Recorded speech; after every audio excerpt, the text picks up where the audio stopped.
اردو ہے جس کا نام ہمیں جانتے ہیں داغ، سارے جہاں میں دھوم ہماری زباں کی ہے۔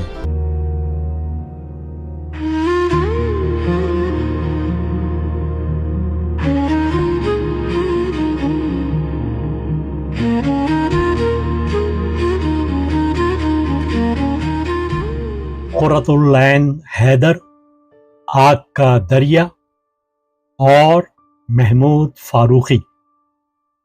بحوالہ قرۃ العین حیدر کے دو کردار از محمود فاروقی۔ ایک تنقیدی مقالہ۔ یہ عشق نہیں آساں، اتنا ہی سمجھ لیجئے، ایک آگ کا دریا ہے اور ڈوب کے جانا ہے۔ 8ویں قسط۔ آواز و پیشکش مشہود فاروقی۔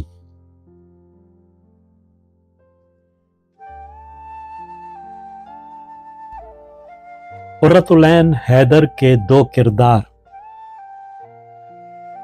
وہاں گوتم کی نظر میں عورت کا جسم نہیں بلکہ اس کی نسوانیت لبھائے جانے والی چیز معلوم ہوتی ہے، تو یہاں کمال کے سامنے صرف عورت کا جسم لائق توجہ ہے۔ چنانچہ جس وقت ناول نگار اسے اس ملک کے سارے خطوں کی عورتیں دکھاتی ہیں تو اندازہ ہوتا ہے کہ اس کی نظریں صرف ان کے جسموں کو ٹٹولتی رہیں۔ اس نے ملک کے سارے خطوں کی عورتیں دیکھی تھیں، خوبصورت مضبوط جسموں والی مراٹھنیں، گجرات اور کاٹھیا واڑ کی نازک اندام لڑکیاں، بیجاپور کی خوش آواز طوائفیں، بنگالے کی جادوگرنیاں جن کی آنکھوں میں جادو اور باتوں میں ٹونا تھا، بندرابن کی شوق و شنگ گجریاں، متھرا کی بیرنیں، پورب کی سانولی سلونی کہارنیں اور قنوج کے باغوں کی وہ مالنی جس نے اسے ایک بار بیلے کے گجرے بنا کر دیے تھے۔ یہ ہیں عورت کے دو روپ۔ ایک جگہ عورت کو آزادی ہے تو دوسری جگہ وہ بے بس و لاچار ہے۔ ایک جگہ علم و فن اس کے قدم چوم رہے ہیں تو دوسری جگہ وہ جہالت کے پردوں میں لپٹی ہوئی شطرنج چوسر میں وقت گنوا رہی ہے۔ ایک کی نظر میں وہ مقدس ماں اور ابدی رفیق ہے تو دوسرے کی نگاہ میں اغوا کیے جانے والی چھوکری۔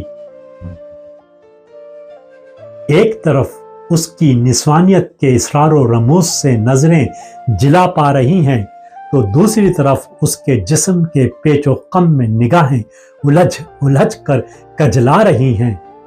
ایک طرف درگاہ لکشمی سرسوتی شنکتلا اور سرسوتی کی ریت عورت کے کردار کو سنوار رہی ہے تو دوسری طرف مریم، عائشہ، فاطمہ اور رابعہ بصری کی کوئی روایت کسی نسوانی کردار میں جھلکتی ہوئی نظر نہیں آتی۔ کیا مجھے پھر اپنا سوال دہرانا پڑے گا؟ کیوں؟ آخر ایسا کیوں؟ یہ بڑا بھاری سوال ہے قرۃ العین حیدر۔ ارے منو نے کہا تھا جس جگہ عورتوں کی عزت کی جاتی ہے تو وہاں دیوتا خوش رہتے ہیں، تو اس مدینے کے کملی والے پیا کمال کے نبی جی نے بھی تو عورت کے بارے میں بہت کچھ کہہ رکھا ہے۔ تمہیں دیدی اس نسب میں سے کہیں کسی جگہ کچھ بھی تو یاد نہیں آیا؟ کچھ بھی تو نہیں؟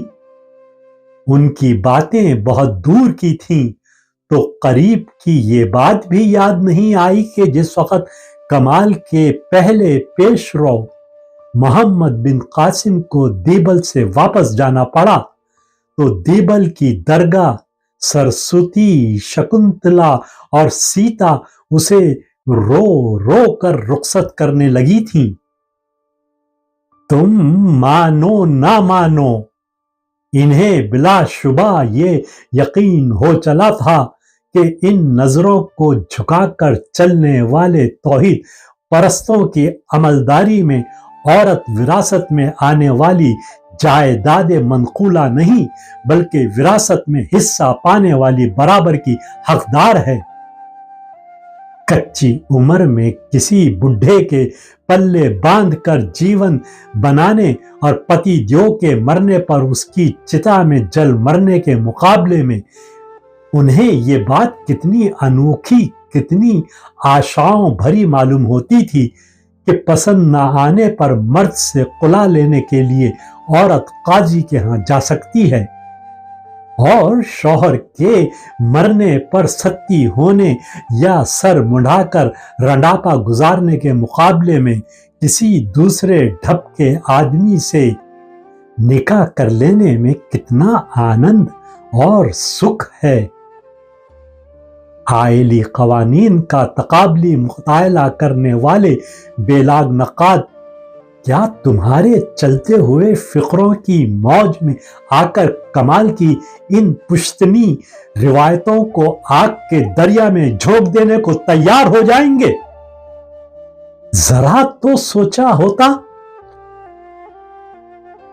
ان دونوں ادوار کا مجموعی جائزہ لیا جائے تو معلوم ہوتا ہے کہ ناول نگار نے ان ابتدائی 200 صفحات میں یہ پوزیشن اختیار کی ہے کہ وہ ہندو عہد اور مسلمان عہد کو ایک غیر جانبدار مبصر بن کر پیش کریں، اور ان کے مخصوص اور جداگانہ مذہبی اور سماجی اعتقادات کے علی الرغم ایک نئے ابھرتے ہوئے عوامی رجحان یعنی بھکتی تحریک کو روشناس کرائیں کہ یہ رجحان ہندوستان کی تاریخ میں علیحدہ و پسندی کے بجائے یکجہتی کا ایک نیا رخ پیدا کرنے لگا اور ایک مشترکہ اعتقاد دونوں قوموں کی عوامی زندگی میں تیزی سے سرایت کر گیا۔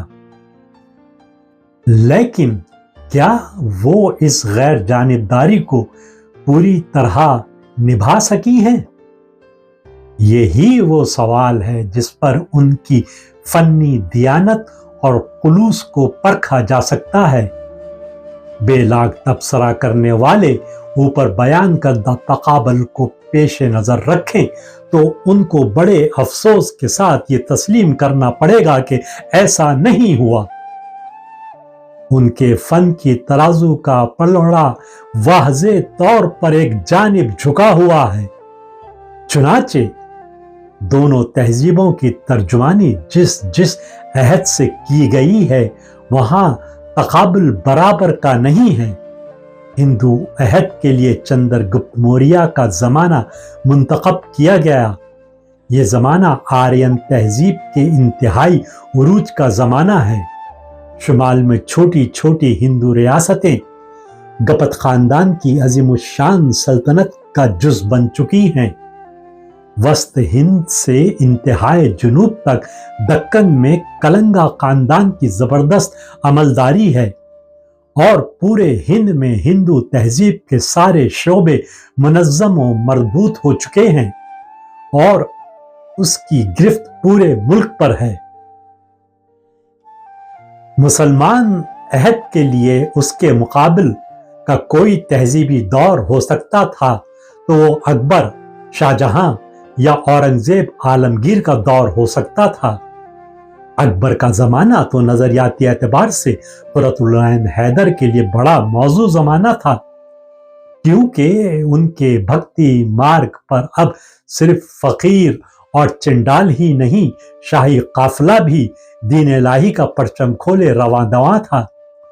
مگر انہوں نے اس کے بجائے سلطان سکندر کے زمانے کو منتخب کیا۔